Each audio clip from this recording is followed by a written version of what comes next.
You know, many people have photography as their hobby, but it's mostly a lot of family shots. But one part-time photographer is out with a new coffee table book that showcases the beauty of Africa. Bobby Haas joins us now from our D.C. Bureau with more on his stunning photos through the eyes of the gods, an aerial view of Africa. Bobby, great to have you with us. Thank you. It's a pleasure to be here. Congratulations on this book. This is your fifth book, by the way, and I was also surprised to read that this is really the first of its kind, aerial photography. What inspired you to do this? Well, I've been doing photography in Africa for about 11 years, professionally for about the last 4 or 5 years. And when I took a flight over Africa, a photographic flight, I just found it to be an inspiring and spiritual experience compared to the ground photography. And after doing a bit of research, determined that no one had done a Pan-Africa book of Africa from the air. And I thought that we ought to try to be the first. Well, let's go ahead and show some of these remarkable images here. And I'm not sure if you have a monitor to see this, but we're starting out with the images of zebras running across the landscape.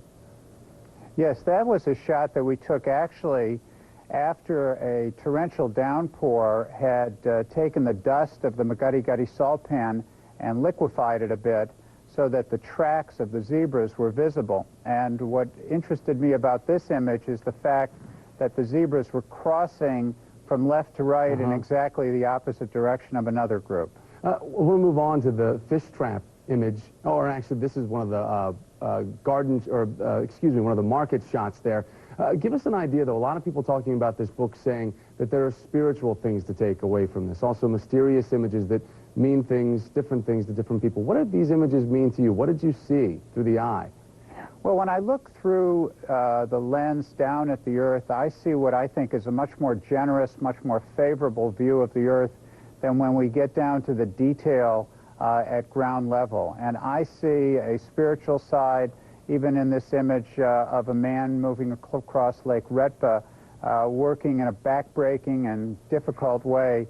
I see beauty from above that we sometimes don't see on the ground. We want to give everybody, though, also, Bobby, an idea of the scale of this book, and we can take the shot just to give everybody, you know, this is a great-sized coffee table book, very substantial and beautiful, but also, besides the pictures inside the book, also your personal reflections from different scenes there. Give us an idea, though, what did you mean when you talked about how these different animals really leave a footnote on the land, which then inspires this form of art?